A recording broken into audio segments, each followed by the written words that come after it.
पहिलं सत्र आहे कथेची निर्मिती प्रक्रिया, त्याचे विविध आयाम। या सत्रासाठी अध्यक्ष म्हणून महाविद्यालयामध्ये आपल्या मराठी विभागात असणारे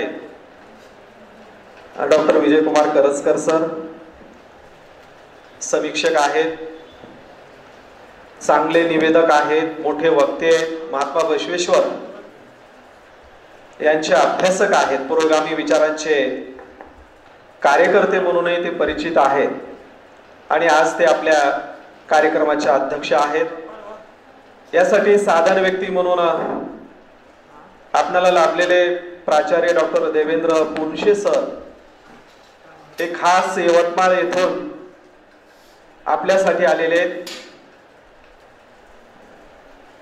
ज्येष्ठ कथा कादंबरीकार, प्रशासन विभागातले प्रदीर्घ काळ प्राचार्य, शिवाय महाराष्ट्रातल्या लेखकांनी लिहित राहावं म्हणून मोठे पुरस्कार देणारे, अशी सगळी त्यांची मोठी ओळख आहे। पांढरं सोनं हा कथासंग्रह, पोळा आणि बाहुली, चंद्र आहे साक्षीला अनुवादित कथासंग्रह, समर्पण बाल कादंबरी, इथे जिंकला बाजार, वांजुटीचा छावा ही मराठी भाषेतली पुस्तकं आहेत। याबरोबरच इंग्रजी भाषेतूनही सरांनी मोठं लेखन केलेलं आहे। या विश्वकथातून प्रेम बोलते आणि हिंदीतूनही क्या मैंने सच कहा था कहा है ही दोन पुस्तकं, एक इंग्रजीतून एक इंग्रजी मराठी हिंदी या तिन्ही भाषेतून लेखन करणारे। याबरोबरच पांढरं सोनं या पुस्तकाला महाराष्ट्रातल्या मान्यवर संस्थांकडून 5 पुरस्कार मिळालेले असे हे कथा कादंबरीकार माजी प्राचार्य डॉक्टर देवेंद्र पुनशे सर आपल्या भेटीला आलेले आहेत। पोळा आणि बाहुली या कथासंग्रहाला 2 पुरस्कार लाभलेले। या पुस्तकाला डॉक्टर नागनाथ कोत्तापल्ले सरांची प्रस्तावना आहे।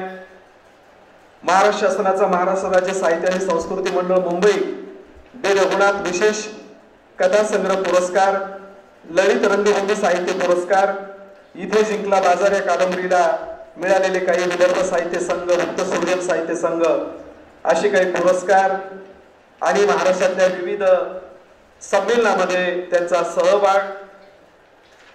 यामध्ये अखिल भारतीय मराठी साहित्य संमेलन नागपूर, चंद्रपूर, यवतमाळ, वर्धा, विदर्भ साहित्य संमेलन चंद्रपूर, विदर्भ साहित्य संमेलन वर्धा, मलकापूर, नरखेड,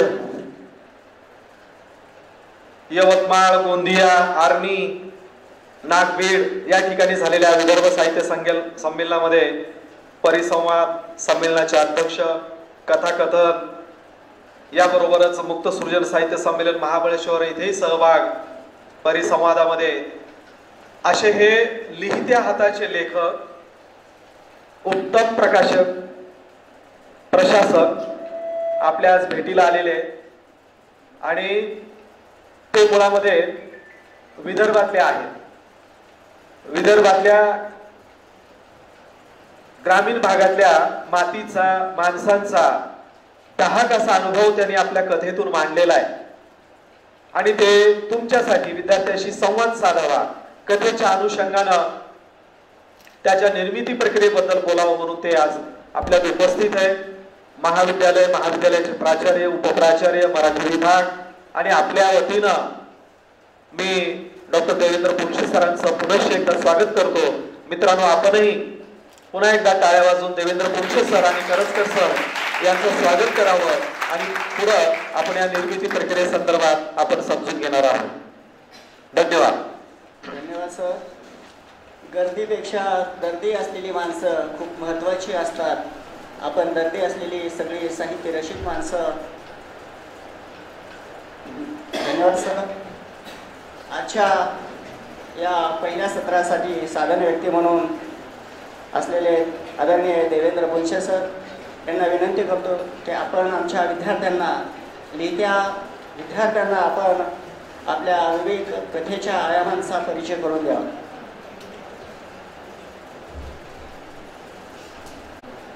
सर, मला वेळ किती दिलेला आहे? माझ्या बोलण्याची जी कालमर्यादा आहे 10:30 पर्यंत. हा? 10:30 पर्यंत. नाही. मला वाटतं 1 तास भरपूर होतोय, कारण विद्यार्थ्यांची परीक्षा वक्त्यांनी घेऊ नये. करबदर सदृशमखिलम् भुवनकलं यत्र साधत कवयः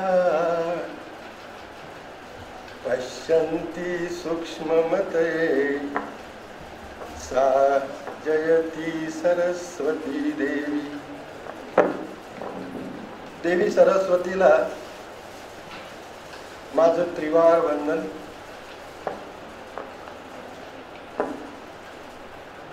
काल दुपारी 4:30च्या दरम्यान मी या महाविद्यालयात जेव्हा प्रवेश केला, अगदी प्रथमदर्शनी, कदाचित या डॅशवर लिहिलं असेल, एक उपनिषदामधलं एक संज्ञा मला त्या ठिकाणी आढळली. आरोह तमसो ज्योतिः. आपल्या महाविद्यालयाचं हे ब्रीद वाक्य आहे. इंग्रजीमध्ये आपण त्याला मोटो असं म्हणतो. ज्या महाविद्यालयाचं ब्रीद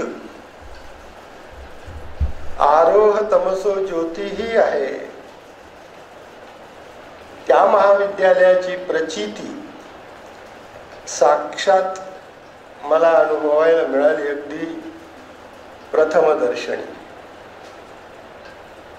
आरोह तमसो ज्योतिः याच संज्ञेपासून मी माझ्या या 4 शब्दांचा प्रारंभ करतोय. काय सांगतो हा श्लोक? की माणूस अंधकारातून प्रवेश करतो, वाट चालतो. आयुष्याची वाट अंधकारातून चालत असताना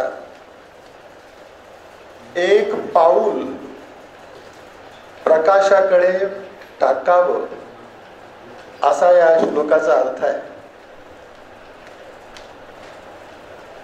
आपण सर्व या ठिकाणी जमलेले विद्यार्थी, आमच्याकडे विदर्भामध्ये विद्यार्थ्यांची संख्या फार रोडावलेली आहे. अशा परिस्थितीमध्ये याही संख्येत काही ऐकण्यासाठी, काहीतरी प्राप्त करून घेण्यासाठी जेव्हा विद्यार्थ्यांचा हा समूह एकत्र येतो, तेव्हा वक्त्याच्या मनात सुद्धा एक प्रकारची प्रेरणा निर्माण होत असते. आजच्या या कथा निर्मिती प्रक्रिया, विविध आयाम, हा मला दिलेला विषय आहे. या सत्राचे अध्यक्ष आपल्या मराठी विभागाचे प्रमुख डॉक्टर पाटील सर. अनेकांची नावं मला माहीत नाही आणि त्यामुळे मी त्यांच्या नावांचा उल्लेख या ठिकाणी करू शकत नाही. आणि सर्वात महत्त्वाची शक्ती, जी ऊर्जा प्राप्त करून देत असते, ती म्हणजे विद्यार्थी शक्ती. मी माझ्या विषयाला हात घालतो आणि आपली जास्त परीक्षा न घेता, आपल्या श्रवणशक्तीचा जास्त अंत न पाहता, मी हा विषय संक्षिप्तपणे आपल्या पुढे मांडण्याचा प्रयत्न करतो. कथा निर्मिती त्याची एक प्रक्रिया, आणि जेव्हा एखादा लेखक, त्याला आपण कथाकार म्हणूया, एखादी साहित्य कृती निर्माण करतो, त्या साहित्य कृतीला विविध आयाम असतात. आयाम हा शब्द गणितीय आहे, गणितामधून आलेला आहे. आयाम या शब्दाचा अर्थ आपण नंतर बघू.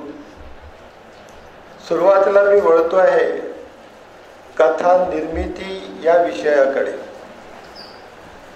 प्रारंभी आपण लक्षात घेऊ, मी माझ्या अनुभवातून आपल्या पुढे माझे विचार मांडतो आहे. इंग्रजी साहित्याचा मी प्राध्यापक. कोणत्याही भाषेचा असो, तो लेखक, तो साहित्यिक काय लिहितो, त्याची सृजनशक्ती काय आहे आणि त्याच्या सृजनशीलतेमधून काय निर्माण झालेलं आहे हे आपण समजून घ्यायचं आहे. आपला वयोगट हा 18 ते 22-23 आहे. माणूस जेव्हा 18 ते 22-23च्या वयो काळातून वाटचाल करत असतो आयुष्याची, त्यावेळेसचा काळ आणि आता माझ्यासारखा 67 वर्ष वय झालेला माणूस, याच्यामध्ये वयाची फार मोठी दरी आहे, अंतर आहे. कथा, कथा या शब्दाचा अर्थ काय? अगदी पाषाण युगापासून तर आजच्या या महासंगणकीय युगापर्यंत जर आपण तपास घेतला तर कथा ही सर्वव्यापी आहे, सर्वत्र आहे. ज्याप्रमाणे आपण म्हणतो की there is a trinity, means Lord Mahesh, Lord Brahma and Lord Vishnu, the God of Creator, the God of Destroyer and God of Preserver. त्याच प्रकारे ही कथा सुद्धा सर्वव्यापी आहे, चराचरात गुंतलेली आहे, रुजलेली आहे आणि तिची निर्मिती सुद्धा या पृथ्वी तलाच्या निर्मितीपासून झालेली आहे. या वसुंधरेची कथा आहे, या पृथ्वी तलाची कथा आहे, या महासागराची कथा आहे, या महापर्वतांची कथा आहे. कथा ही सर्वव्यापी आहे. थोडक्यात कथा सृजन कशा प्रकारे आपल्या डोक्यात निर्माण होते, आपल्या मेंदूमध्ये ती प्रक्रिया काय चालते. सुरुवातीला एक फक्त सायकोलॉजिकल उदाहरण देतो आणि मग जी मांडणी मला करायची आहे त्याकडे वळतो. इंग्रजीमध्ये 3 शब्द आहेत, फ्राईडनी सुचवले. The great psychologist Sigmund fried म्हणतो की माणसाला 3 मन असतात. कॉन्शियस माइंड म्हणजे जागृत, सबकॉन्शियस माइंड म्हणजे अर्धजागृत आणि सगळ्यात महत्वाचं क्रियाशील असं सुपर कॉन्शियस माइंड. हे सुपर कॉन्शियस माइंड माणसाच्या जीवन प्रक्रियेत अतिशय महत्वाचं आहे. मग ते साहित्यात कसं आलं? साहित्यिक त्या सुपर कॉन्शियसचा उपयोग कसा करतो इथपासून आपल्याला सुरुवात करायची आहे. तर सुपर कॉन्शियस माइंड म्हणजे काय? अगदी साधं उदाहरण मी आपल्या पुढे देतो. या क्षणी इथे सगळे पदाधिकारी बसलेले आहेत. मी आपल्या समोर बोलतोय आणि माझं बोलणं आपण ऐकत आहात, पण मी बोलत असताना माझं कॉन्शियस माइंड सुरू आहे, पण माझं सुपर कॉन्शियस माइंड मात्र कुठेतरी भरकटत आहे. कदाचित ती माझ्या घरी असेल, कदाचित इतरत्र कुठं भटकत असेल, काही विचार माझ्या डोक्यामध्ये सुरू असतील. माझा मेंदू क्रियाशील आहे. त्याचप्रमाणे या हॉलमध्ये बसलेले विद्यार्थी आणि विद्यार्थिनी जेव्हा माझं बोलणं ऐकत आहेत, त्यांचंही सुपर कॉन्शियस माइंड कुठेतरी बिझी आहे की नाही तपासून पहा. त्याला म्हणतो आपण सुपर कॉन्शियस माइंड. तर लेखक जो असतो, तो कथालेखक असो, तो कादंबरीकार असो, तो कवी असो, नाटककार असो, कुणीही असो, त्या लेखकाला सुपर कॉन्शियस माइंड जागृत करणं आणि ते पकडणं अतिशय महत्वाचं असतं. जोपर्यंत लेखक सुपर कॉन्शियस माइंड आपल्या मेंदूमध्ये घेणार नाही, त्याचा एक प्रकारचं त्याचा आत्मभान जागृत करणार नाही, तोपर्यंत कोणत्याही प्रकारच्या साहित्य कृतीचं निर्माण होत नसतं. साहित्य निर्मिती ही अतिशय कष्टप्रद निर्मिती प्रक्रिया आहे, अतिशय कष्टप्रद. तर या अनुषंगाने मी काही मुद्दे आपण कथालेखनाचे घेणार आहोत.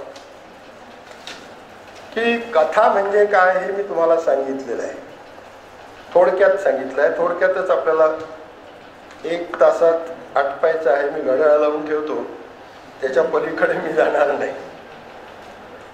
कारण विद्यार्थ्यांची क्षमता ही 45 मिनिटांची असते. तर आता 10 वाजले आहे, 10:30 पर्यंत मी आठवतो.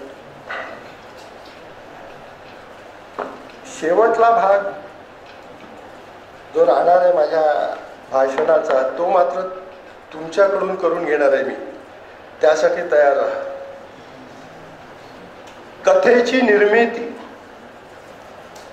आता ही निर्मिती हा जो शब्द आहे ना, हा मला सायंटिफिक वाटत नाही. कारण आई आपल्याला जन्म देते, वडील आपलं पालन पोषण करतात, ही काही निर्मिती नाही. ही निर्मिती नाही, देवाची कृपाही नाही. ते एक प्रकारचं नैसर्गिक आलेलं जे आपल्याकडे मांडलेलं असतं, ज्याला आपण प्रकृती असं म्हणतो, त्या प्रकृतीतून आपल्यामध्ये आलेलं असतं. म्हणून निर्मितीच्या ऐवजी आपण सृजन असं म्हणूया. की कथा सृजन काय आहे. उदाहरण 1 देतो आहे. कथा बीज. जोपर्यंत साहित्यिकाच्या मेंदूत कथा बीज उतरत नाही, तोपर्यंत कोणत्याही साहित्याची निर्मिती होत नाही. एखादा कवी कविता लिहितो म्हणजे काय करतो, एखादा कथाकार कथा रचतो म्हणजे काय करतो. मग हे कथा बीज आपल्या मेंदूत कसं शिरतं. एक आणि जास्तीत जास्त 2 उदाहरणं मी आपल्या पुढे ठेवतो. आपण महाविद्यालयाचे विद्यार्थी आहात, वावरता आहात, तरुण वयात आहात, तुमच्या अंगात ऊर्जा आहे, जोश आहे, सगळं आहे. या अवतीभोवतीच्या वातावरणात जेव्हा आपण वावरतो,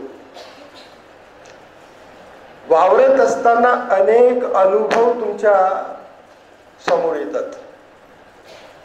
त्या अनुभवातून मला बीज निर्मिती करायची आहे. 1992चा एक प्रसंग सांगतो. की आपल्या डोक्यात ते बीज कसं शिरतं. डिसेंबरचा महिना होता, कडाक्याची थंडी होती आणि सकाळी 7 वाजता महाविद्यालयाचा तास घेण्यासाठी मी माझ्याजवळ त्यावेळी एक स्पार्क नावाची लुना होती, त्या लुनावर मी निघालो. महाविद्यालयाच्या प्रवेशद्वाराजवळ एक चौकीदार उभा. चौकीदार म्हणाला की सर तुम्ही भटकले आहेत, आज कसे काय महाविद्यालयात आले. मी म्हटलं काय झालं, आज तर गुरुवार आहे. नाही म्हणाला, तुम्ही परत जा आणि ताबडतोब परत जा. मी म्हटलं का सर, तुम्हाला माहिती नाही. नाही, काल रात्री दुपारच्या दरम्यान काल बाबरी मस्जिद पडलेली आहे, तिला पाडण्यात आलं आहे आणि त्यामुळं सर्व शहरामध्ये कर्फ्यू लागलेला आहे आणि अशा वेळी तुम्ही महाविद्यालयात. I was shocked to see, shocked to listen. मला कल्पना नव्हती. माघारी फिरलो आणि एक आयुर्वेद महाविद्यालय आहे. मला यवतमाळ फार नवीन होतं त्यावेळी, माझं पहिलंच वर्ष होतं. त्यापूर्वी मी वर्धेला होतो यशवंत महाविद्यालयामध्ये, ते सोडून मी इथे आलो होतो. मला रस्त्यांची कल्पना नव्हती म्हणून त्या आयुर्वेद महाविद्यालयाकडून मी उजवीकडे गाडी पलटवली आणि 4-5 पोलिसांनी मला गराडा घातला आणि मला पकडलं. त्यावेळी त्या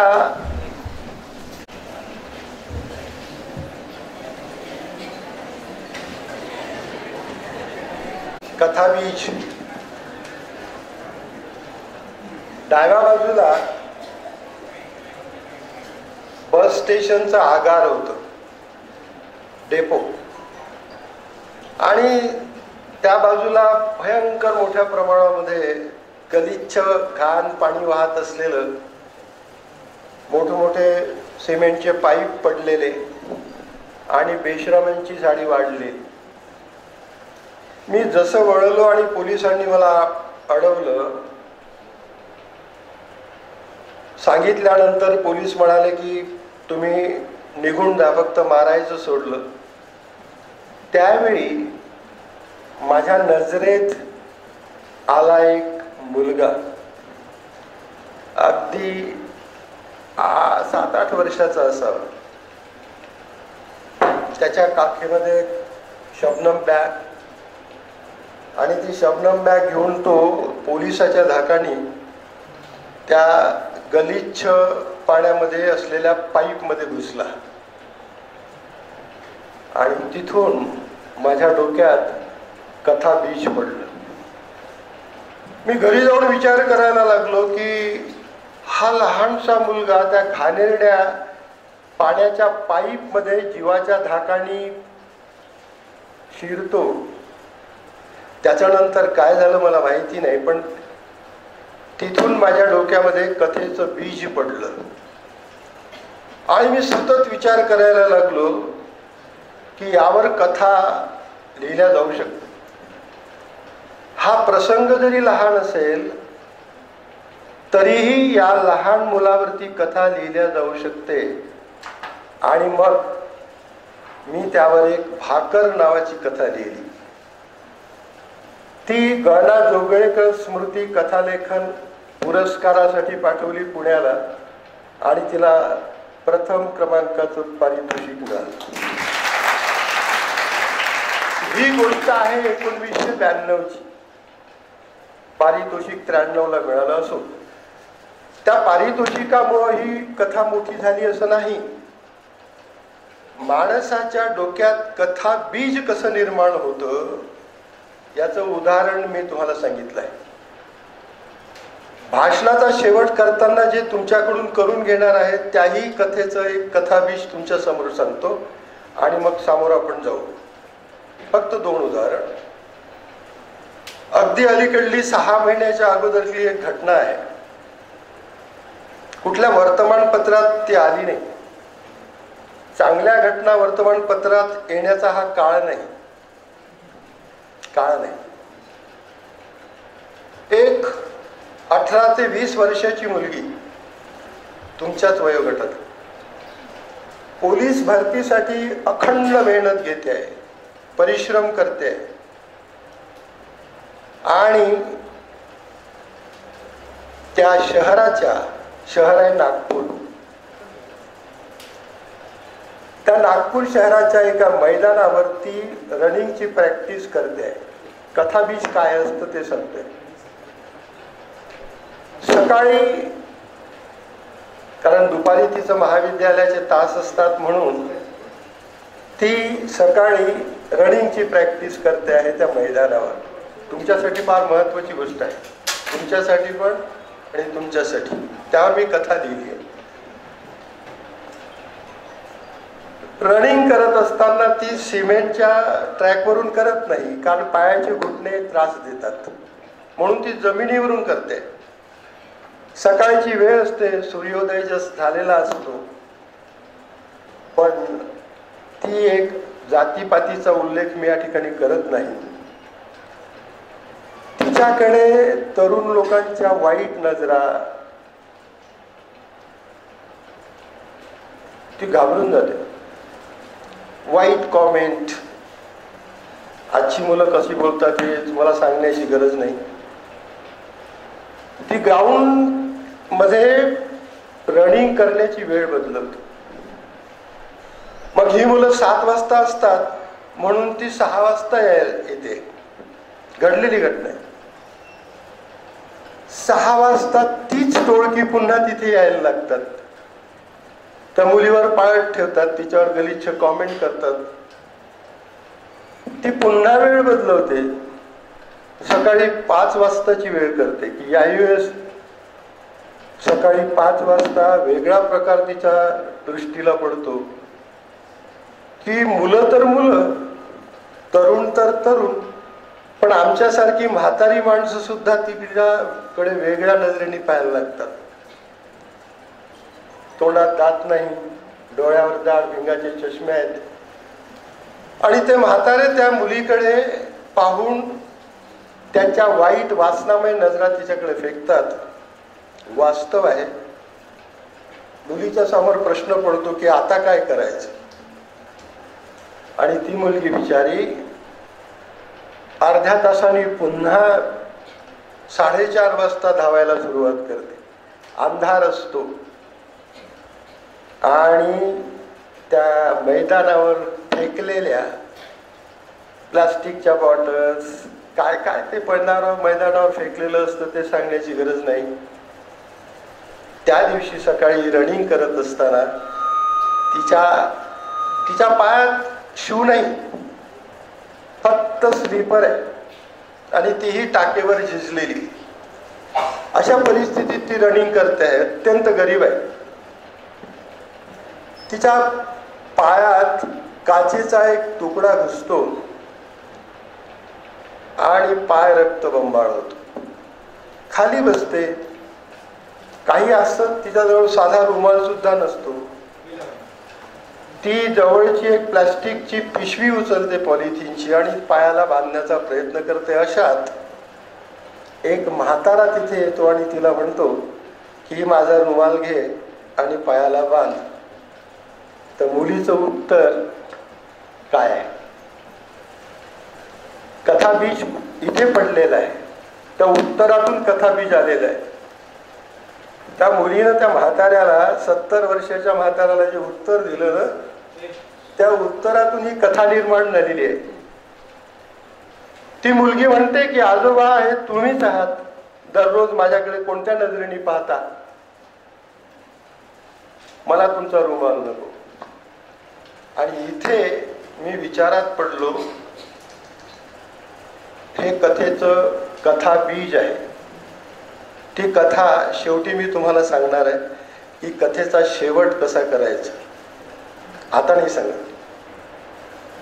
कथाबीज लेखकाच्या डोक्यात असं पडत असतं. त्या कथाबीजाचं रूपांतर एका विशिष्ट शब्दमर्यादांमध्ये कथेत बसवणं ही सृजन शक्तीची खरी क्षमता असते, ताकद असते, शक्ती असते, त्याचं बळ असतं. तर हे कथाबीज. मग कथाविषय याच्यानंतरचा भाग येतो कथाविषय. अगदी कथेचे प्रकार जर पाहिले तर पौराणिक कथा आहेत, ग्रामीण कथा अलीकडे, दलित कथा आहे, राजकीय कथा आहेत, वगैरे वगैरे वगैरे. विषय भरपूर आहेत.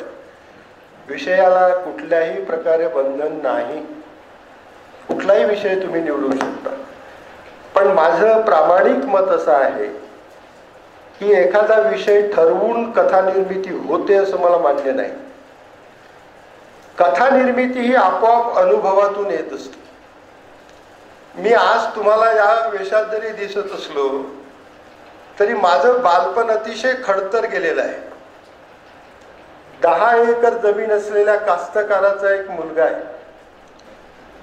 अतोनात काय काय आम्ही झेललेलं आहे, काय हालअपेष्टा सहन केलेल्या आहे, कुठल्या मार्गातून आम्ही गेलो आहे आणि आज या स्थितीला पोहोचलो आहे, ही निर्मिती आहे.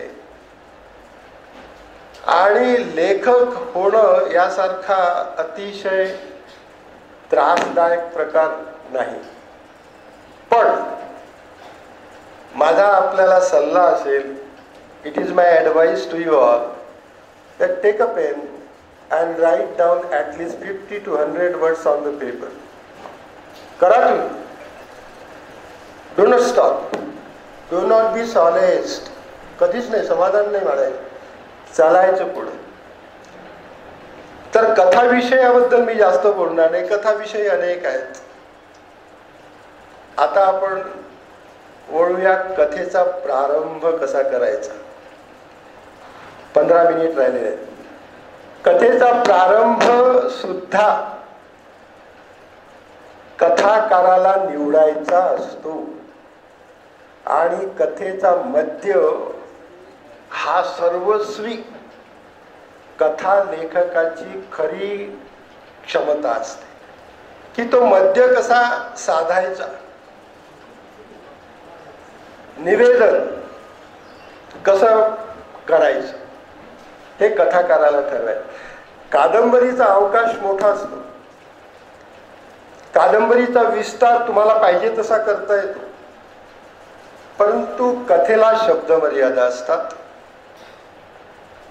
एक इंग्रज लेखक असं म्हणतो की बा कथा ही जास्तीत जास्त 700 ते 1000 ते जास्तीत जास्त 1500 शब्दांची असावी. पण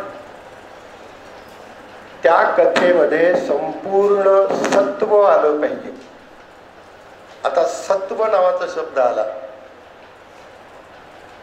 याविषयी 2 मिनिट तुम्हाला सांगतो. सत्व या शब्दाचा अर्थ संस्कृत भाषेमध्ये कथ्य असा आहे. प्रत्येक कथेला कथ्य असलं पाहिजे. ज्या कथेला कथ्य नसतं त्या कथेला तथ्य नसतं.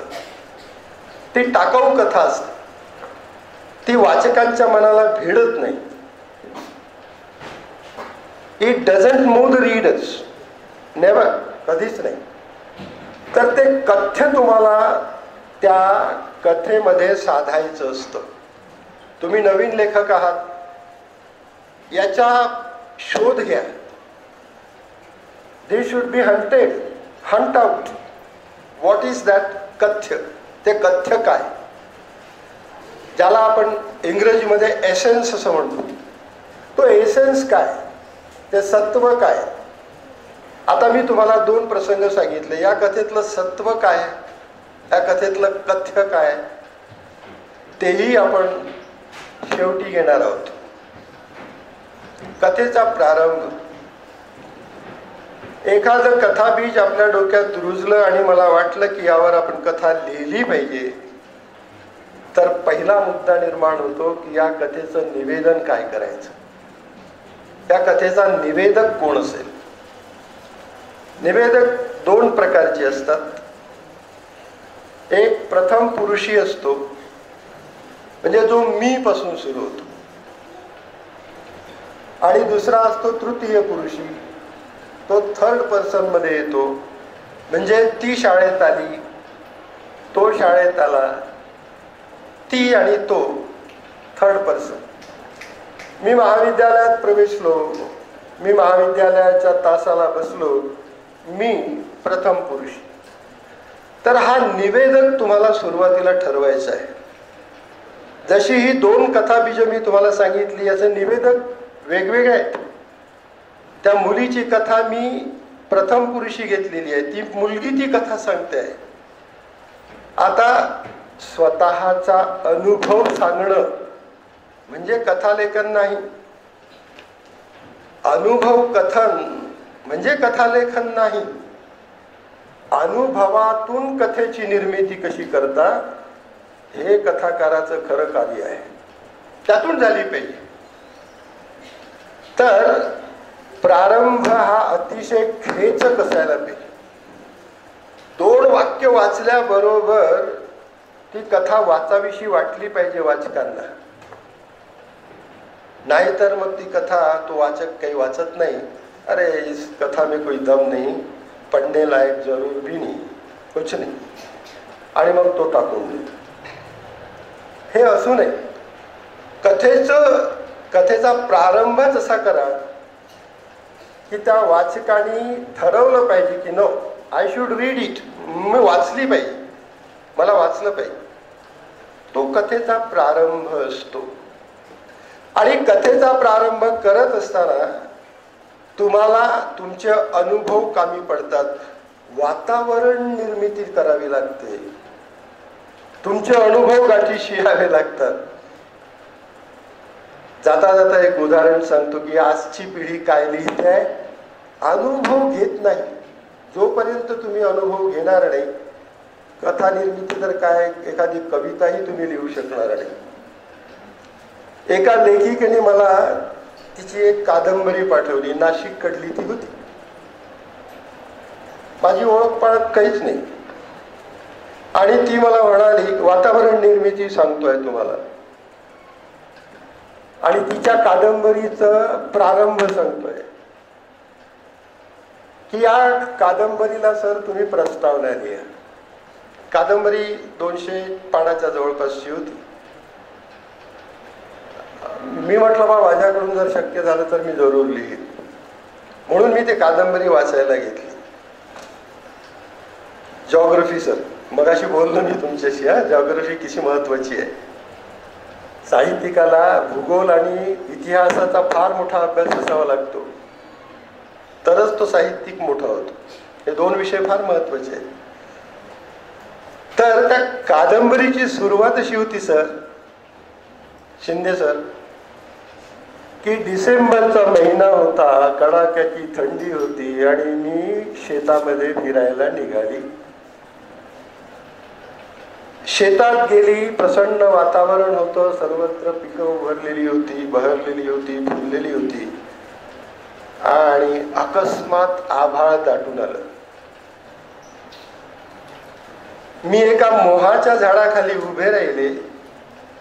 ती लेखिका काय लिहिते बा, मी एका मोहाच्या झाडाखाली उभे राहिले आणि एकाएकी पाऊस कोसळायला लागला. टप टप टप टप खाली टपोर थेंब उतरायला लागले आणि मोहाच्या झाडावरची मोहफुलं टप टप टप टप खाली पडायला लागली. काय कळलं तुम्हाला? काय कळलं तुम्हाला? काय कळलं? डिसेंबर महिन्यामध्ये मोहाच्या झाडाला फुलं येतच नाही. डिसेंबरच्या महिन्यामध्ये मोहफुलं येतच नाही झाडाला, ती येतात एप्रिलमध्ये. आणि आमची लेखिका लिहिते की टप टप टप टप मोहाची मोहफुलं खाली. मी ती कादंबरी टाकून दिली आणि तिला म्हटलं मॅडम मी नाही लिहू शकत, ही कादंबरीची. मला सांगायचं हे आहे की तुमचं कथा बीज जर चुकीचं असेल तर तुम्ही वाचकांना काय द्याल? वातावरणाचा अभ्यास आहे का?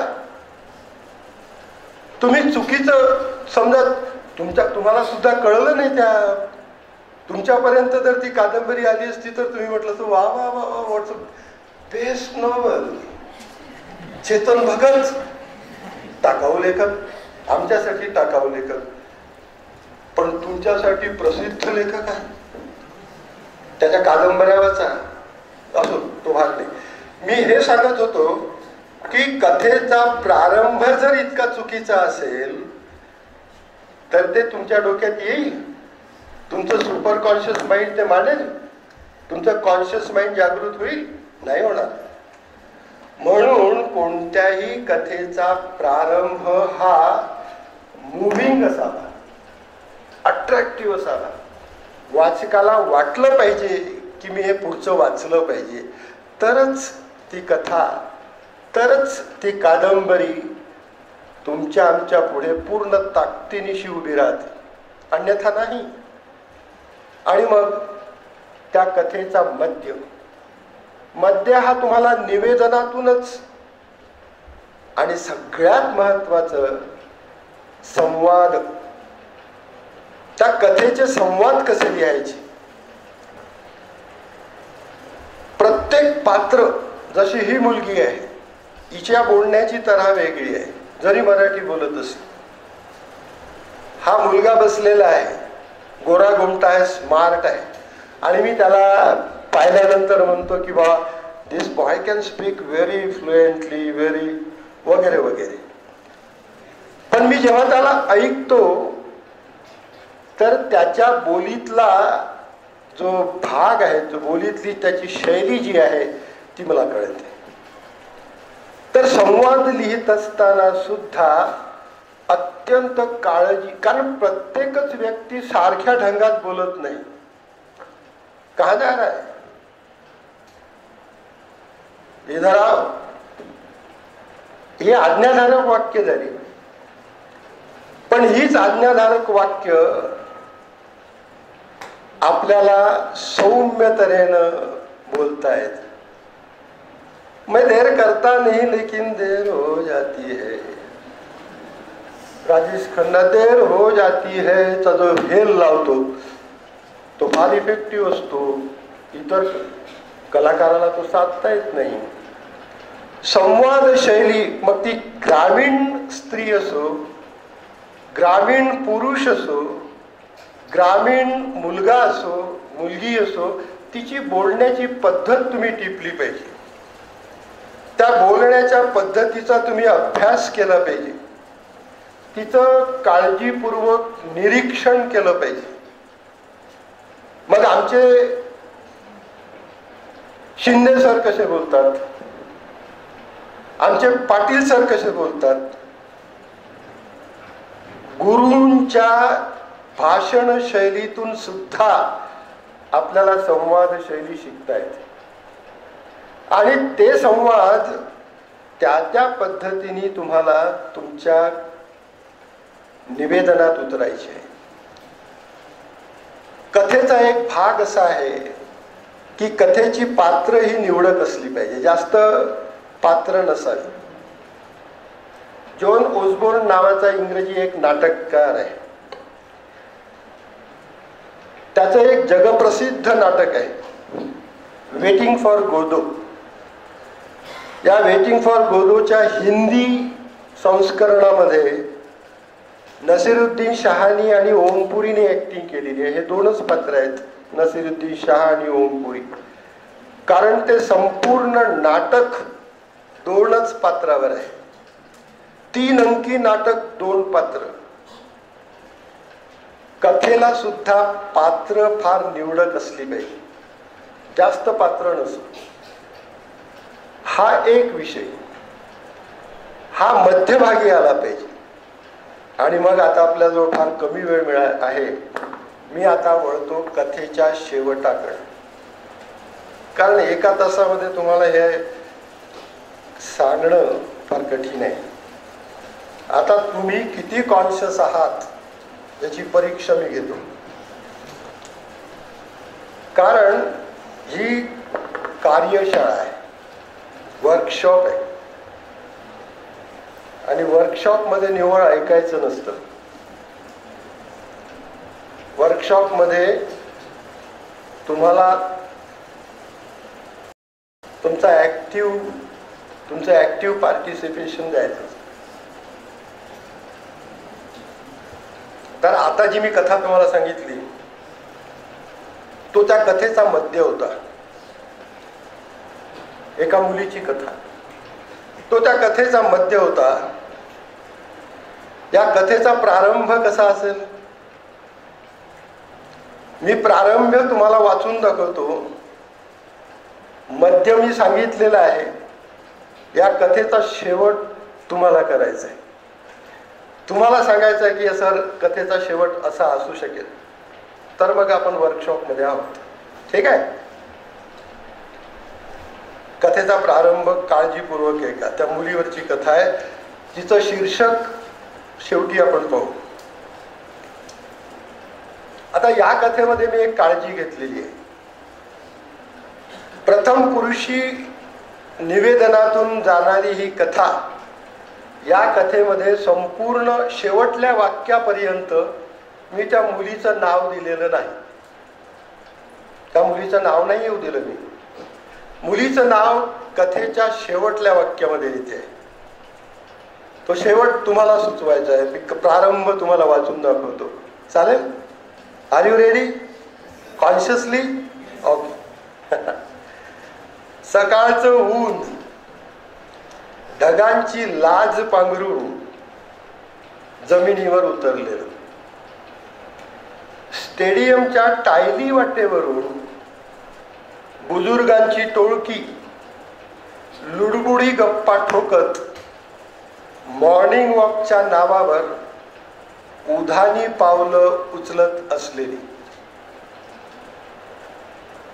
टिअरवर बसून, थिएटरमध्ये टिअर असतात, टिअरवर बसून चव्हाट्यात चोळत बसलेली तरुणांची झुंडशाही.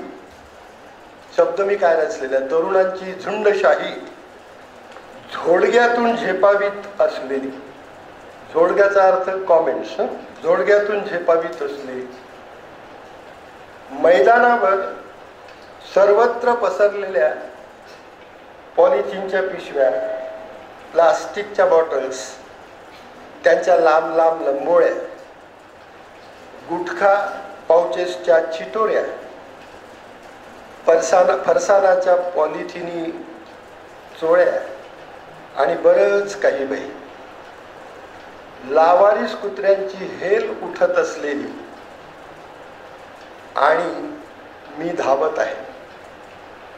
पोलीस भरतीतून नोकरी मिळवण्यासाठी, पोटाची भाकर राखण्यासाठी. एक वाक्य महत्वाचं समोर आहे. 4 वाटा त्यागून 5व्या वाटेवरून मी धावत आहे. ही कथेची सुरुवात. आणि या कथेचा मध्य मी तुम्हाला सांगितलेला आहे. मग या कथेचा अंत काय असेल सांगा. आपण ही कथा कुठे संपू? थोडं डोक्याला ताण द्या. कथा तुमची आहे, कथा यांची आहे, कथा म्हाताऱ्या माणसाचीही आहे. तर या कथेचा अंत जर परिणामकारक झाला तर वाचक त्या कथेला नक्की स्वीकारतील. सुचवा एखादा अंत. मी अंत तुम्हाला पूर्ण पॅरेग्राफ वाचून दाखवतो, पण अंत तुम्ही सुचवा की ही कथा कुठे संपली पाहिजे. मी तुम्हाला सांगितलं की या कथेमध्ये मी मुलीचं नाव दिलेलं नाही. जेवढं सांगितलं त्यात मी तुम्हाला मुलीचं नाव दिले नाही. कथेचा अंत तुम्हाला सुचवायचा आहे. ही कार्यशाळा आहे. याच्यातून आपल्याला काहीतरी शिकायचं आहे. निव्वळ माझं भाषण ऐकायचं नाही की अमुक अमुक एक माणूस इथे आला, मोठा मोठा होता, असा असा परिचय झाला वगैरे वगैरे. That is not the point.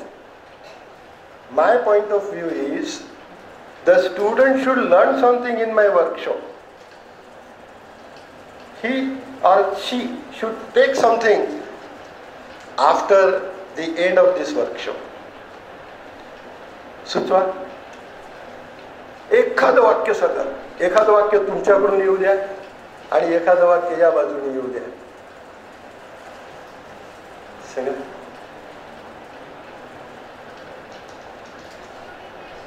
सुचेपर्यंत एक इथे एक आप हिंदी की स्टूडेंट हो? ओ भाई, आप हिंदी की स्टूडेंट हो? उर्दू की हो? जुल्फ रुख के साए में जिंदगी गुजारी है आपके लिए।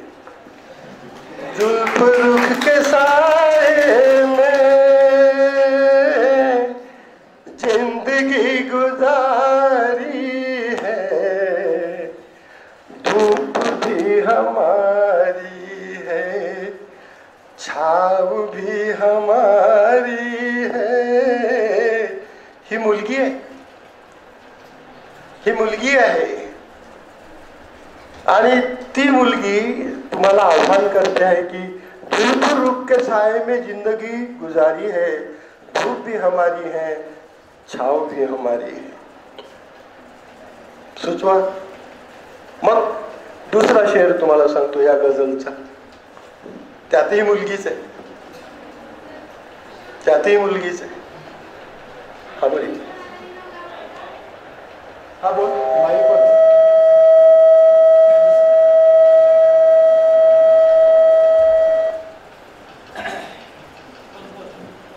शेवटी ती कुणालाही न घाबरता यशस्वी होईल आणि ती पोलीस बनेल। न घाबरता यशस्वी होईल, कोणालाही न घाबरता। Welcome welcome, fine expert. फार चांगला प्रयत्न तू केलेला आहेस। अजून कोणी? वेळ नाही आपल्याजवळ, मग दुसरी कथा आहे पुन्हा। आपलं मनोरंजन झालं पाहिजे, तरुण आहात। हा, पण मी आता जास्त अंत पाहत नाही, या कथेचा अंत मी तुम्हाला सांगतो, शेवट। कुठे संपते ही कथा? तिचं नाव मी तुम्हाला सांगितलं नाही, मग त्याच्यामधून आपल्याला नाव शेवटल्या वाक्यात घ्यायचं। शेवटला पॅरेग्राफ मी या कथेचा शेवट असा केलेला आहे, ऐकायला येतं ना? मी धावत आहे, नाहम बिभेमी, नाहम बिभेमी, नाहम बिभेमी। त्याचा अर्थ मी नंतर सांगतो। नाहम बिभेमी, नाहम बिभेमी, नाहम बिभेमी मंत्र जाप माझ्या मेंदूच्या गर्भातून निनादत आहे। ती मुलगी काय म्हणते शेवटी? पावलात माझ्या निग्रहाचा जोम भरला आहे, यशाची खात्री असल्या नसल्या काचकुरी वाटेवरून पावलं माझी उठत आहेत। ती झुंडशाही तिच्या कामुक नजरा माझ्या अंग प्रत्यंगावर फेकत आहेत।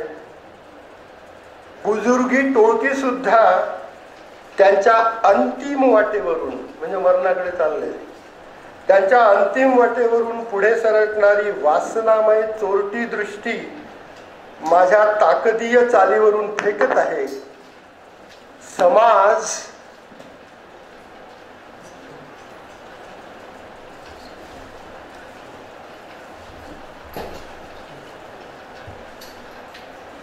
स्वागत आहे सर। पुढलं वाक्य, समाज बेधुंदी वासनांधी निर्लज्ज अवकाशातून लाळ घुटत आहे आणि मी धावत आहे, मंत्रोद्घोष करीत धावत आहे। नाहम बिभेमी, नाहम बिभेमी, नाहम बिभेमी। निर्भया तू धावत राहा।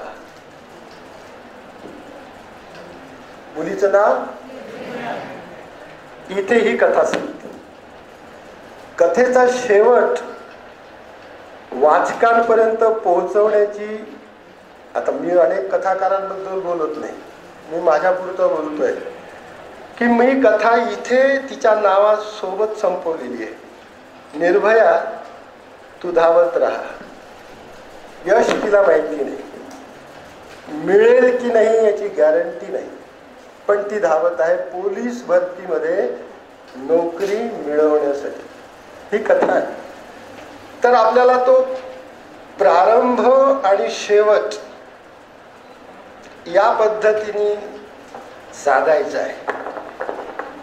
वेळ संपत चालली आहे। मी दुसरी कथा फार लवकर लवकर आपल्या पुढे मांडतोय. दुसरी कथा एका शेतकऱ्याची आहे. 70 वर्षाचा हा शेतकरी. मुद्दाम तुमच्यासाठी काल परवाच ही कथा मी लिहिली, अजून प्रसिद्ध झालेली नाही. या कथेचा प्रारंभ मी तुम्हाला सांगतो, अंत तुम्हाला सुचवायचा आहे.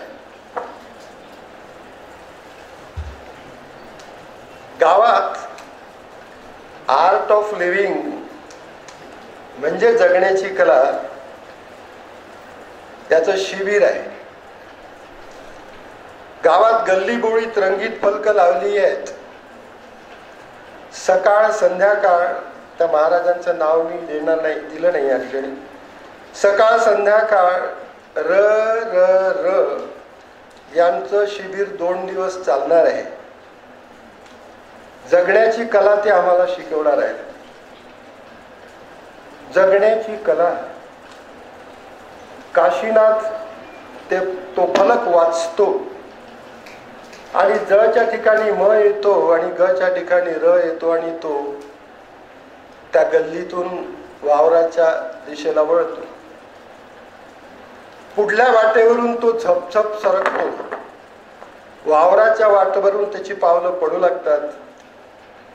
पावलात त्याच्या वाट, पण डोळ्यात पावसानं भिजून खिचडी झालेल्या कापसाच्या गाठोड्यांचा नाच.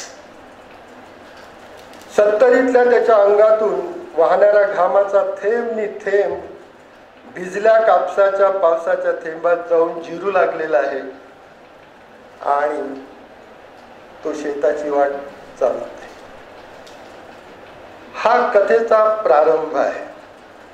मध्य मी तुम्हाला सांगतो, अंत तुम्हाला सांगायचा आहे. लवकर लवकर घेऊया. मध्य असं आहे की हा 70 वर्षाचा एक शेतकरी आपल्या शेतात निघालेला आहे. रात्री बेधुंद पाऊस पडला, अवकाळी पाऊस पडला. आमच्याकडे कापसाच्या गाठोड्या बाया उचलून डोक्यावर आणत नाहीत.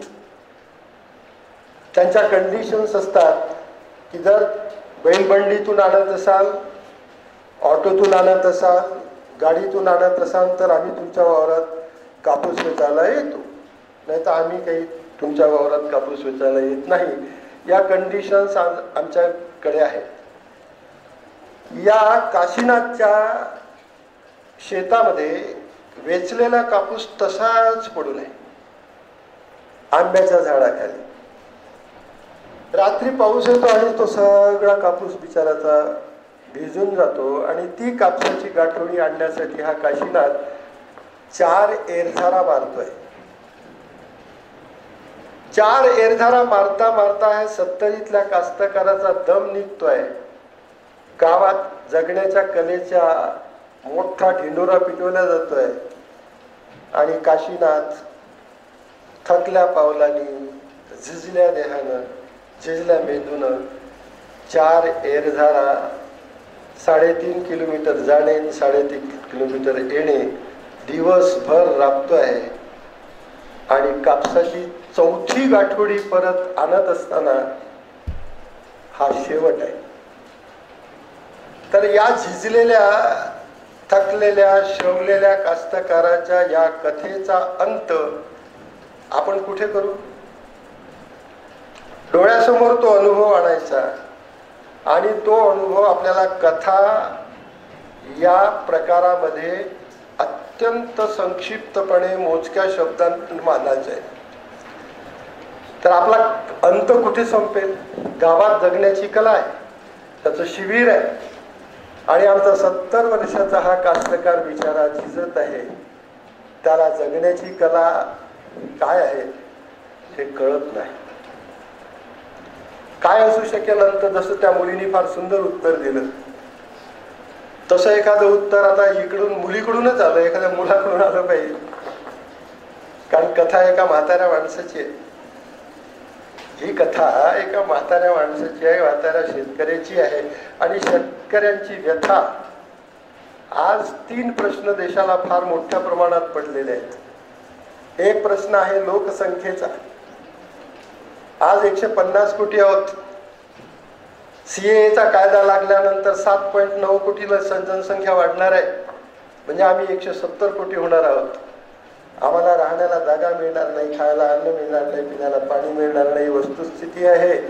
आणि लोकसंख्येचा प्रश्न या देशासाठी फार मोठा आहे. मी राजकारणात शिरत नाही. दुसरा भाग बेरोजगारीचा आहे. आणि तिसरा प्रश्न या देशाला निर्माण होणार आहे पिण्याच्या पाण्याचा. नद्या दूषित झालेल्या आहेत, वातावरण बदललेलं आहे, वॉर्मिंग, ग्लोबल वॉर्मिंग फार मोठ्या प्रमाणामध्ये पसरलेलं आहे. असो ते या प्रश्नावर तुमच्या लोकांनी विचार केला पाहिजे आणि त्यातून ही निर्मिती केली पाहिजे. आता आमचं काय, आम्ही वाटेला लागलोय, पण ही तरुण शक्ती साहित्यामध्ये या पद्धतीने आली पाहिजे. शेवट सांगा, नाही तर मी पटकन सांगतो आणि आटोपतो घेतो, बराच वेळ झालेला आहे. नियोजित वेळेपर्यंत आपण या ठिकाणी मांडणी करू. एखादा तुमच्या अनुषंगाने कथा.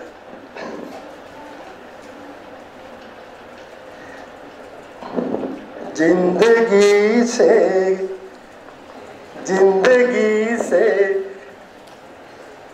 कुछ मांगा नहीं करते,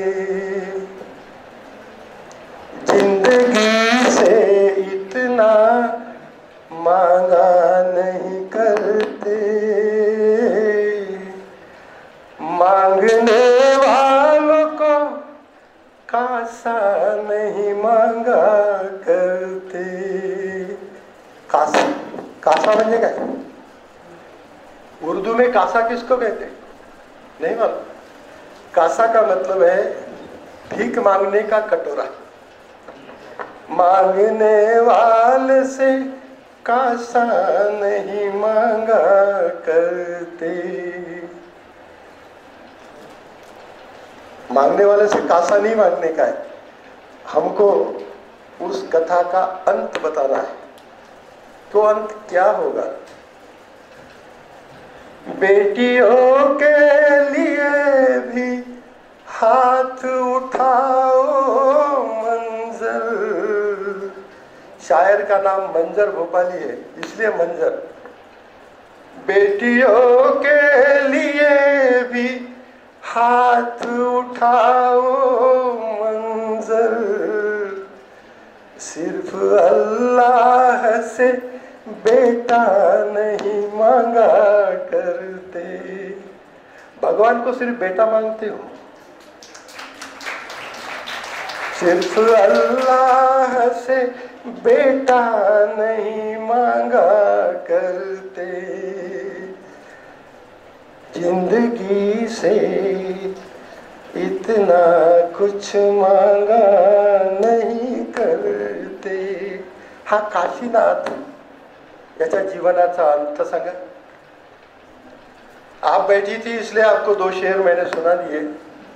मंजर भोपाली साहब के थे, जो हमारे अमरावती के बहुत बड़े शायर हैं और जो आजकल भोपाल में रहते हैं. ठीक है. जिंदगी से कुछ नहीं मांगा करते. मांगने वाले से सिर्फ कासा नहीं मांगा करते. ढेकेचा कटोरा नाही मागायचा आपल्याला. आपल्याला आपली जिंदगी मांडायची आहे. काय असेल या कथेचा अंत? सर विषयांतर होते आहे. सांगा काय अंत असेल? कारण कार्यशाळा आहे. चला मी संपवतो. या कथेचा अंत मी असा केलेला आहे. 70 वर्षाचा हा शेतकरी शेतामध्ये जातो, 4 कापसांची गाठोडी उचलून आणतो. 3.5 किलोमीटर जाणे, 3.5 किलोमीटर येणे, 7 किलोमीटरची एक फेरी त्याची होते आहे. 70 वर्षाच्या या म्हाताऱ्याच्या पायात कोणती ताकद असेल? आम्हाला बुलेट आहे, 4 चाकी गाड्या आहेत. कास्तकार 7 चौक 28 किलोमीटरचं अंतर एका दिवसात कापतो आणि जीवनाची वाट चालते. तर या कास्तकाराच्या या जीवनाचा या कथेचा अंत असा आहे, मी तुम्हाला सांगतो की मी तुम्हाला आता सांगितलेलं आहे की कथा बीज जे आपल्या डोक्यामध्ये चालतं ना, ती लय आपल्याला पकडायची आहे. आपलं सुपर कॉन्शियस माइंड या ठिकाणी वापरायचं आहे. ती लय आपल्याला पकडायची आहे. केवळ परीक्षेमधले निबंध लिहून चालणार नाही. आपलं सृजन आपल्याला जागृत करायचं आहे. कथेचा शेवट असा आहे,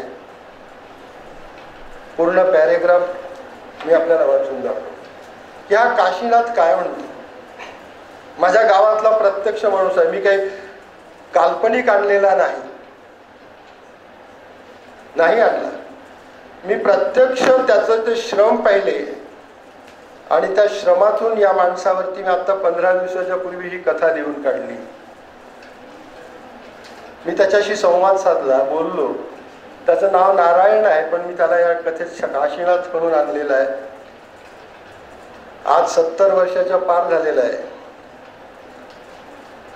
तो शेवट कसा करतो. शेवटलं गाठोडं त्याच्या टकली डोक्यावर, केस गळलेले आहेत. शेवटलं गाठोडं त्याच्या टकली डोक्यावर नदीचं कोरडं पात्र पार करून तो आला गावाकडल्या वाटेवर, थडीवर. गावची वाट धरली आणि तो भोवळ येऊन खाली पडला. बराच वेळ खाली पडून राहिला. तो काय म्हणतो, काऊन भोवळ आली असल मले, काऊन पडलो असल मी, आमची वैदर्भीय बोली. गावाच्या दिशेकडून डीजेच्या किलोंड्या उठत आहेत. डीजे धाडधाड धडधड धडधड वाजतोय आणि जगण्याच्या कलेचं आर्ट ऑफ लिव्हिंगचं शिबिर सुरू होण्याची वेळ झालेली आहे. तो स्मशानाजवळ येतो, नदीच्या थडीवरल्या स्मशानाजवळ येतो. सहज कलत्या नजरेनं तो स्मशानाकडे पाहतो आणि म्हणतो, एकनाथ गेला, वासुदेव गेला, निळकंठा गेला, सारे सरणावर चालले. तो काशीनाथ काय, सारे सरणावर चालले, आता माहीच बारी.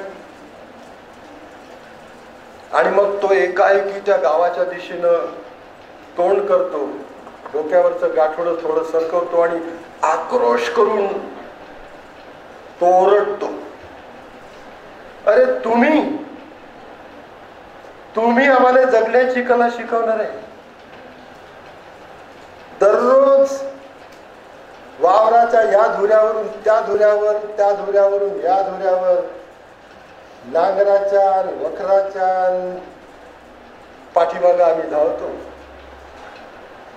कष्ट उपसतो आणि तुम्ही मला म्हणता पाठी तसं वाटलं पाहिजे, पाठी तसं वाटलं पाहिजे. काशीनाथ, तुम्ही शिकवता आम्हाला आर्ट ऑफ लिव्हिंग. ऐका, शेवटलं वाक्य ऐका, कथा कुठे संपते. ऐका, माझ्या या काशीनाथचं चॅलेंज आहे तुम्हाला. 70 वर्षाचा म्हातारा चॅलेंज करतोय. या काशीनाथचं चॅलेंज आहे तुम्हाला. या साऱ्या आमदारायने, या साऱ्या खासदारायने, या मंत्र्या संत्र्याले साऱ्याले माझे चॅलेंज आहे. नोका शिकू आम्हाला जगण्या बघण्याची कला, नोका सांगू आम्हाला तुमचं ते आर्ट ऑफ लिव्हिंग का काय का काय का काय. ते तर आम्ही जगूनच राहिलो. कास्तकार तर दिवस रात्र पडूनच राहिला, मरूनच राहिला. अरे शिकवायची असत, कास्तकारायला शिकवायची असत तर जगण्याची कला नका शिकवू, मरण्याची कला शिकवा.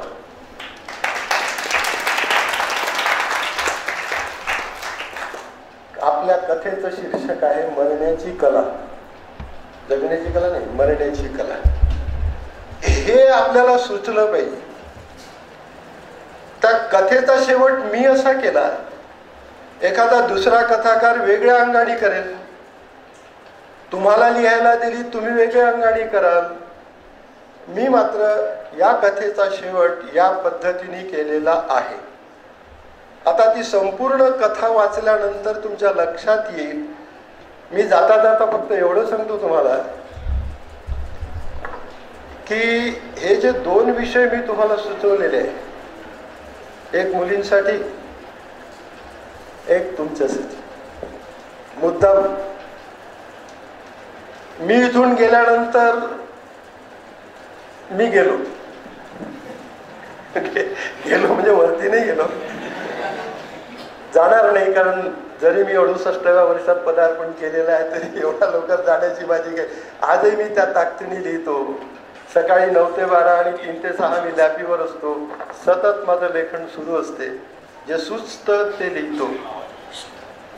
जाता जाता फक्त एकच वाक्य तुम्हाला सांगतो आणि थांबतो सर. एक मुलगी माझ्याकडे फुलांची परडी घेऊन आली. PhD ची विद्यार्थिनी होती. आता आजकालचे PhD चे विद्यार्थी काय सांगावं. ती परडी घेऊन आली आणि परडीत छान छान फुलं होती. घडलेला प्रसंग आहे, सकाळची वेळ होती. तिने परडीतली फुलं टीपॉयवर टाकली. तर म्हटलं आज मी तुमच्यासाठी काही आणलेलं नाही, फक्त घरी जे फुलं उमललेली आहेत, काही मोगऱ्याची आहे, काही जास्वंदाची आहे, काही पारिजातकाची आहे वगैरे वगैरे, असे 4-5 रंगाची फुलं तिनं परडीतून खाली टाकली. आणि तिला मी विषय दिला होता एका लेखिकेचा, कॅथरीन मॅन्सफिल्ड त्या लेखिकेचं नाव आहे. त्या मॅन्सफिल्डची एक कथा आहे एसेन्स नावाची. तिला मी 4-5दा ती कथा वाचून यायला सांगितलं, पण तिने वाचली नाही. ती मला प्रश्न विचारते की सर, या फुलांमधल्या कोणत्या फुलाचा सुगंध तुम्हाला जास्त आवडतो. प्रश्न विचित्र आहे. फुलांचा सुगंध कोणता आवडतो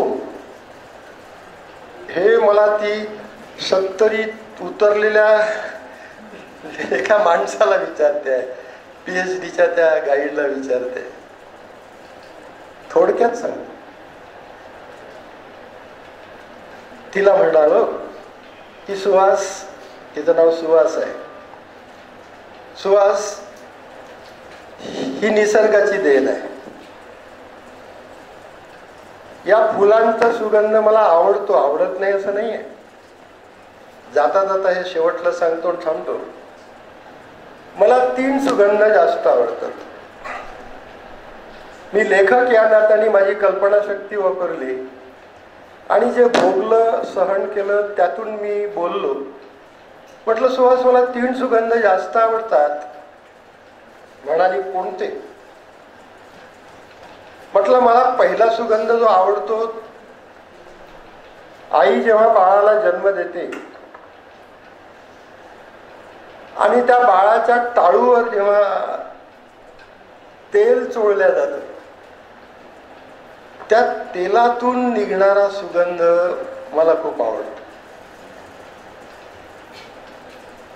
ती पाहतच राहिली. ती विचारते मला फुलांचा सुगंध आणि मी भलतीकडेच चाललोय.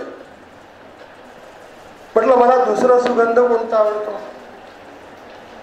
मला दुसरा सुगंध, ही कथाच होऊ शकते, तुम्ही लिहायच्यावर कथा. मी तुम्हाला सूत्र देतोय, तुम्हाला कथा बीज देतोय, याच्यातून कथा लिहा. तुम्ही 100-200 शब्दांची लिहा, लहान लिहा, मुलांसाठी लिहा, कोणासाठी लिहा, पण हे कथा बीज आहे, तुम्हाला सुचवतोय मी अजूनपर्यंत लिहिलं नाही, पण मी तिला उत्तर दिलं. म्हटलं दुसरा सुगंध. म्हटलं माझी आई शेतातून येते, माझे वडील शेतातून येतात, संध्याकाळी थकून भागून उन्हात पावसात सगळं आपले कष्ट उपसून ते घरी येतात, तेव्हा त्यांच्या अंगातून निथळणारा जो घाम आहे, त्या घामाचा सुगंध मला खूप आवडतो. त्याही पेक्षा पलीकडे गेली आणि हसायला लागली की what is this answer sir, I am asking you about the flowers and you are. मी म्हटलं नाही जोस, तसं नाही आहे. मग मी उठतो माझ्या जागेवरून. माझ्या तिसरा आवडीचा सुगंध तुम्हाला सांगतो, माझ्या आवडीचा. हे 2 तर आहेच आहे, अप्रतिम आहे, याला तोड नाही. मी तिला म्हणतो की तू माझ्या ह्या छोट्याशा लायब्ररीत चल. माझी एक छोटीशी लायब्ररी आहे. मी दर महिन्याला कमीत कमी 3000ची पुस्तकं विकत घेत असतो. त्यात इंग्रजीची आहे, मराठीची आहे, हिंदीची आहे, सगळेच आहे. 40,000 रुपये मी दरवर्षी पुस्तकावर खर्च करत असतो. तर मी तिला लायब्ररीत नेलं. तुम्हाला वाईट वाटेल, पण आजचा विद्यार्थी हा पुस्तकांचा फार वैरी झालेला आहे. वाईट वाटून घेऊ नका, पुस्तकांचा वैरी झालेला आहे. तिला म्हटलं आता तू असं करता, कपाटात जा, कपाटाजवळ जा, त्यातलं तुला जे वाटेल ते पुस्तक बाहेर काढ. तिने एक पुस्तक बाहेर काढलं. अनायसे ते पुस्तक माहिती कोणतं होतं? खूप जुनं M.T. वासुदेवन नावाच्या केरळच्या लेखकाने लिहिलेली एक कादंबरी होती इंग्रजीमध्ये. द सेकंड सेक्स नावाचं त्याचं नाव. द सेकंड टर्न त्या कादंबरीचं नाव. सेकंड टर्न म्हणजे भीमावर लिहिलेली कादंबरी आहे. पांडुपुत्र, दुसरा पांडुपुत्र म्हणजे भीम, तिच्यावर लिहिलेली ती कादंबरी आहे. दुर्लभ आहे, मिळत नाही. ते पुस्तक तिने अनायसे बाहेर काढलं आणि तिला म्हटलं मी तुला वाटेल ते पान उघड. तिने उघडलं आणि म्हटलं की आता या कागदामधून येणारा सुगंध तू घे बरं.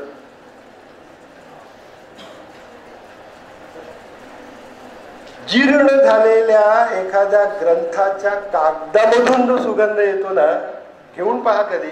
एखाद्या लायब्ररीत जा, खूप जुनाट पुस्तक काढा आणि त्या कागदातून उठणारा जो सुगंध आहे तो अनुभवा, अप्रतिम आहे. तो माझ्या आवडीचा 3रा सुगंध आहे. असो, आपला भरपूर वेळ घेतलेला आहे. प्राध्यापक माणूस आहे, आम्हाला बोलण्याचं काय भान नसतं. प्राध्यापक काय असतो? कोण असतो प्राध्यापक? काय विशिष्ट शिंग असलेला माणूस? नहीं नहीं. शरद जोशीचं नाव ऐकलंय? उसको बोलो. शरद जोशी का नाम सुना है? नहीं सुना. आपने सुना है? शरद जोशी कौन है? कौन शरद जोशी? अरे हिंदी के बहुत बड़े साहित्यिक हैं शरद जोशी. आज उनका इंतकाल हो गया, मर गए वो, लेकिन ये बहुत बड़े लेखक शरद जोशी. प्राध्यापकांच्या बाबतीत काय म्हणतात तेवढं सांगतो. आणि जाण्यापूर्वी मात्र ते सांगण्यापूर्वी मला डॉक्टर संभाजी पाटील सरांनी बोलावलं. 16 आणि 17 एप्रिलला मी कोल्हापूर विद्यापीठामध्ये आहे. तिथे इंग्रजीचं एक सेमिनार आहे. असं फिरत असतो मी, जात असतो. जे काही सांगता येतं ते विद्यार्थ्यांना सांगत असतो. तर पाटील सरांचा मी अक्षरशः आभारी आहे. मराठी डिपार्टमेंटचे सर या ठिकाणी बसले आहेत. सर काल तुमचं नाव मला सांगितलं पण मी ते म्हातार पण आलेलं आहे. सरांचे मी फार ऋणी आहे, आभारी आहे. जॉग्रफीच्या शिंदे सरांची सकाळी भेट झाली. मी सरांना म्हटलं की सर जॉग्रफीचा अभ्यास केल्याशिवाय साहित्यिक घडत नाही. बोलणं झालं. 2 या ठिकाणी अतिथी बसलेले आहेत, त्यांचेही मी आभार मानतो. अध्यक्ष महोदयांचे आभार मानतो. प्रतिनिधी, विद्यापीठ प्रतिनिधी, अरे वा, इलेक्टेड नाही. 1977 साली मी सुद्धा नागपूर विद्यापीठाचा युआर होतो. 1977 नितीन गडकरीला आम्ही पाठवलं होतं असं. कारण मी काँग्रेसचा होतो आहे आणि आमचे लीडर होते डॉक्टर श्रीकांत जिचकार. 77 साली नितीन गडकरी लॉ कॉलेजच्या सेकंड इयरला होते आणि मी BA फायनलला होतो. सहज हिच्याकडे पाहिल्यानंतर ते दिवस आठवले म्हणून सांगितले. तर मी सगळ्यात जास्त आभार आपले मानतो. कारण जोपर्यंत बोलणाऱ्याच्या पुढे श्रोत्यांची संख्या नसते तोपर्यंत या माईकमध्ये सुद्धा शक्ती येत नाही. तर या माईकमध्ये, या शब्दांमध्ये शक्ती आणणारी शक्ती म्हणजे तुम्ही. आणि म्हणून आपले सर्वांचे आभार मानतो. आणि अगदी प्रथमच दर्शनी मी जे म्हटलं तुम्हाला, आरोह तमसो ज्योतिही, त्याचं पुण्यस्मरण करतो. आणि शेवटल्या त्या शरद जोशींच्या 2 ओळी प्राध्यापकांवरच्या ऐकवून मी संपतो, मी थांबतो. जोशी साहब क्या लिखते, हम प्राध्यापक कैसे, वो इतने विद्वान हैं, वो इतने विद्वान हैं कि घोड़ा शब्द के उन्हें 1000 अर्थ आते हैं. प्राध्यापक, तुम्ही भावविशात प्राध्यापक बना. वो इतने विद्वान हैं कि उन्हें घोड़ा शब्द के 1000 अर्थ आते हैं, लेकिन जब भी घोड़ा खरीदने बाजार जाते हैं गधा खरीद कर लाते हैं. तो मैं इन्हीं शब्दों के, इन्हीं अल्फाजों के साथ आप सभी का शुक्रिया अदा करता हूँ. सगळ्यांचे आभार मानतो, थांबतो. पुनश्च एकदा आपल्या सर्वांना नमस्कार.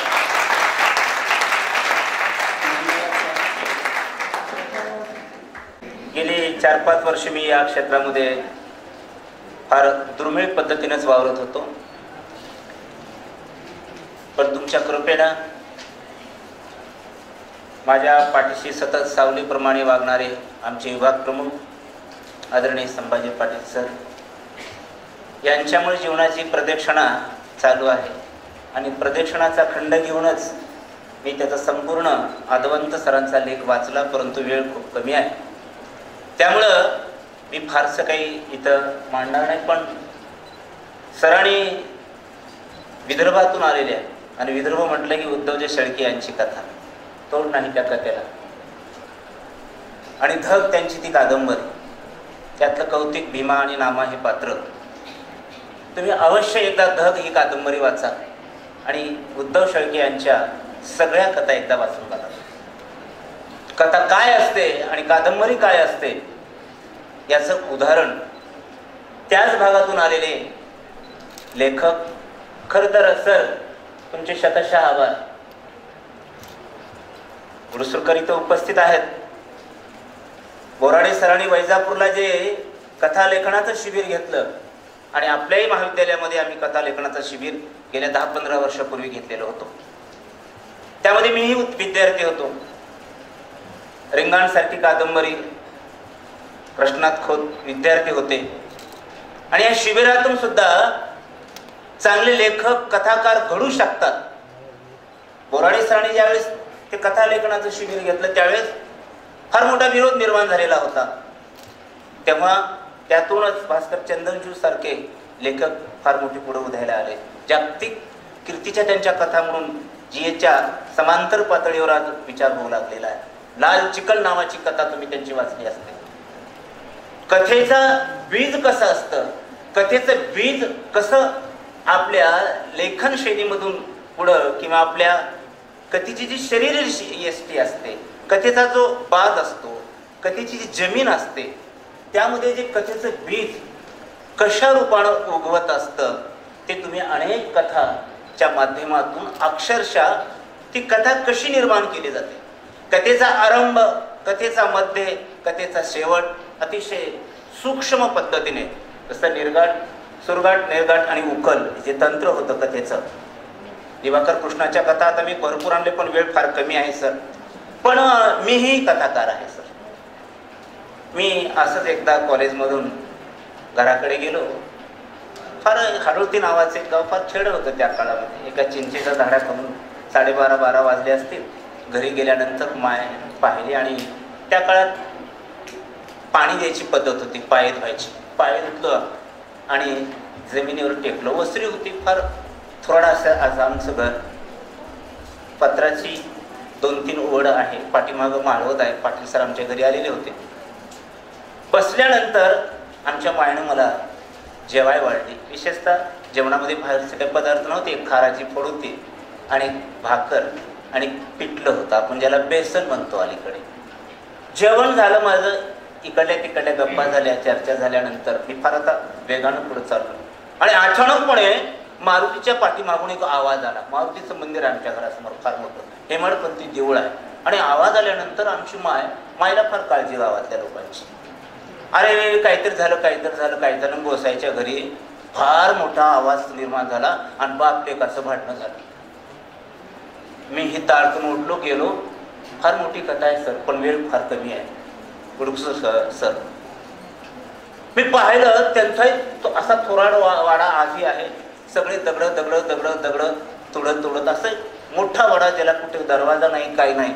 आणि मध्ये गेल्यानंतर एक खोपटा आहे आणि खोपटाच्या समोर 4 पत्र टाकलेले होते आणि पत्राच्या खाली वस्त्रीमध्ये एक ज्वारीचं पोतं होतं आणि पोत्यावर एकीकडून बाप बसलाय, दुसरीकडून पोरगं बसलाय. म्हटलं भांडणं व्हायचं कारण काय? त्या कथेतलं मुख्य पात्र मनोहर महाराज असं नाव दिलेलं आहे आणि सूर्यकांत त्याचा मुलगा आहे. एकीकडून तो मनोहर महाराज बसलेला आहे, दुसरीकडून सूर्यकांत बसलेला आहे. मी म्हटलं भांडणं होण्याचं कारण तर काय कळत नाही. बाप जोरजोऱ्यात त्याला रागून आलाय, चिरडून आला. अरे गेल्या अनेक महिन्यापासून, वर्षापासून घराचा काही तग निघायला तयार नाही. हे सगळं त्याचं बोलणं मी त्या कथेमध्ये आणलेलं आहे. मी म्हटलं झालं काय महाराज? जसं तृतीय पुरुषी आणि प्रथम पुरुषी, आता खूप वेळ कमी आहे. मी म्हटलं काही नाही. म्हणलं हे पोरग मी जेवढी काही ज्वारी आणलो ती विकून आले चोरून आणि थेट पुण्याला पळाले. आणि आता मी ह्या पोराला मात्र ही ज्वारी विकू देत नाही. जर ह्या पोरानं ही ज्वारी विकलं तर वर्षभर हे घर उपाशी राहील. गावात कोण पीठ, कारण गोसाईचा धर्मच मुळात पीठ मागण्याचा. आता कोण वाटणार आहे पीठ वगैरे? आणि मी जे भीषण वास्तव, एकीकडे हा मुलगा ते पोतं उडू लागलाय, दुसरीकडे हे बाप हे पोतं उडू लागलाय. मी ते सगळं चित्र पाहिलं. सर म्हणाले ते बरोबर आहे, मी पुढचं काही कथानक सांगणार नाही. कथेचं बीज त्याच ठिकाणी पडलं आणि गेल्या 4 वर्षे ते वास्तव रूप, ती भयानक परिस्थिती माझ्या मनामध्ये घोळत होती. कथा लगेच लिहिता येत नाही सरांनी म्हटल्याप्रमाणे, उपाडे सर बरोबर आहे. ते कथेला खूप वेळ जात असतो सर. आणि नंतर मी ओढाताण नावाची ती कथा लिहिली आणि त्या कथेला राज्यस्तरीय पुरस्कार सुद्धा मिळाला. लक्षात घ्या, कथा ही खूप काय घडलेली असते. म्हणजे हल्ली मुलं सगळी पुणे मुंबई धावपळ करू लागलेत, पळू लागलेत आणि काय तर घरात विकू लागलेत. आणि बापाला किती काबड कष्ट करावं लागतं. त्या धर्तीवर एका गोसाई समाजाच्या जीवनावरती लिहिलेली कथा. खूप काही आपल्याला सांगता येते, परंतु वेळेअभावी मी आणखीन एक छोटीशी कथा सांगतो की एक गावामध्ये, आमच्याच गावामध्ये एक रुक्मिणी नावाची मुलगी होती. तिला लहान कुडीची असल्यामुळे तिला जिरी म्हणायची, जिरी. आता गुणसुरकर सर इथे बसलेत म्हणून मला ते आठवलं. आणि मग त्या जिरीचं लग्न ठरलं. बापाने ओढाताण करून 4-5 हजार रुपये गोळा करून कुठं तर आपल्या भावाच्याच पोराला तिला दिलं. ठरल्याप्रमाणे हळदीच्या दिवशी ते पोरगं गावात आलं आणि संडास सटा तांबे घेऊन तिकडच गायब झालं. आता काय करायचं? नवरदेवाला म्हणून सगळीकडे पाहायला आल्या, त्याच्या मैत्रिणी आल्या, इकडे आलं मारुतीच्या पारावर देवळावर, इकडं तिकडं लोक बघू लागले. मुलगा कुठे गेला. अख्ख्या 52 गावामध्ये चर्चा सुरू झाली. नवरदेव पळून गेला. आता करायचं काय? मी त्याच्यामध्ये मुख्य पात्र होतो. मी थोडं शिकल्या सवरेला असल्यामुळं त्या मुलीच्या बापानं म्हणलं, बाबा आता कसं करायचं, काय करायचं? गावामध्ये वसू सावकारने एक बैठक बसवली. म्हणजे गाव कसं अबाधित होतं त्या काळात बघा. लक्षात घ्या की गावावर जणू काही सुतक पडलं होतं की काय अशा प्रकारचं निर्माण झालेलं होतं. आणि हे सगळं चित्र लिहिल्यानंतर आता नवरदेव कुठला आणायचं आणि लग्न काय करायचं, कोण तयार होणार आहे, या प्रकारचं चित्र सगळं रंगवलेल्यानंतर तो नवरदेव तो काही सापडलेला नाही. तो नवरदेव गेला, तो कायमचाच गेला. नंतर त्याच्या भावाचं पोरगं उभा करून गावामध्ये सुखा समाधानाने लग्न लावलं. जेमतेम गावाचं जेवण वगैरे आटोपल्यानंतर मी ही कथा गुंदेकर सरांना दाखवली. श्रीराम गुंदेकर आपल्या मराठवाड्यातले महाराष्ट्रातले नामांकित अशा प्रकारचे कथाकार होते आणि शेषराव मोहिते सरांना दोघांना मी कथा दाखवली आणि त्यांनी म्हटलं की हे कथा बरोबर आले पण ह्याचा जो समारोप आहे तो कथेचा समारोप तुम्हाला जमला नाही. मग मी काय करू, रात्रभर लोक जी बैठक मारुतीच्या पारावर बसली होती, वसू सावकारच्या घरात बसलेली होती, त्याचं तुम्ही चित्रण करत करत करत करत इथपर्यंत आलात, पण नंतर तुम्ही तिथं थांबलात. तिथं न थांबता तो तुम्ही जे सूर्य उगवत आहे ते पूर्ण सूर्य कसा उगत उगत उगत गेला आणि त्या गोरगरिबाच्या घरामध्ये त्याचा प्रकाश कसा पडला, तिथंच कथा तुम्हाला थांबवायला पाहिजे. आणि ती कथा मी तिथं थांबवली. ती कथा मी राष्ट्रीय पातळीवर पाठवली, सर्जिरीचं लगीन नावाची. त्याला सुद्धा पुरस्कार मिळाला आणि माननीय विलासराव साहेबांच्या हस्ते त्याचं पुरस्काराचं वितरण होतं. अशा प्रकारच्या माझ्याकडे कथा आहे, परंतु वेळेअभावी आपल्याला सांगता येत नाही.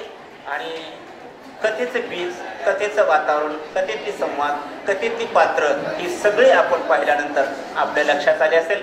मला वाटतं या ठिकाणी फारसं न बोलता या ठिकाणी मी थांबतो आणि याच्यानंतरचं सत्र आता लगेच सुरुवात होणार.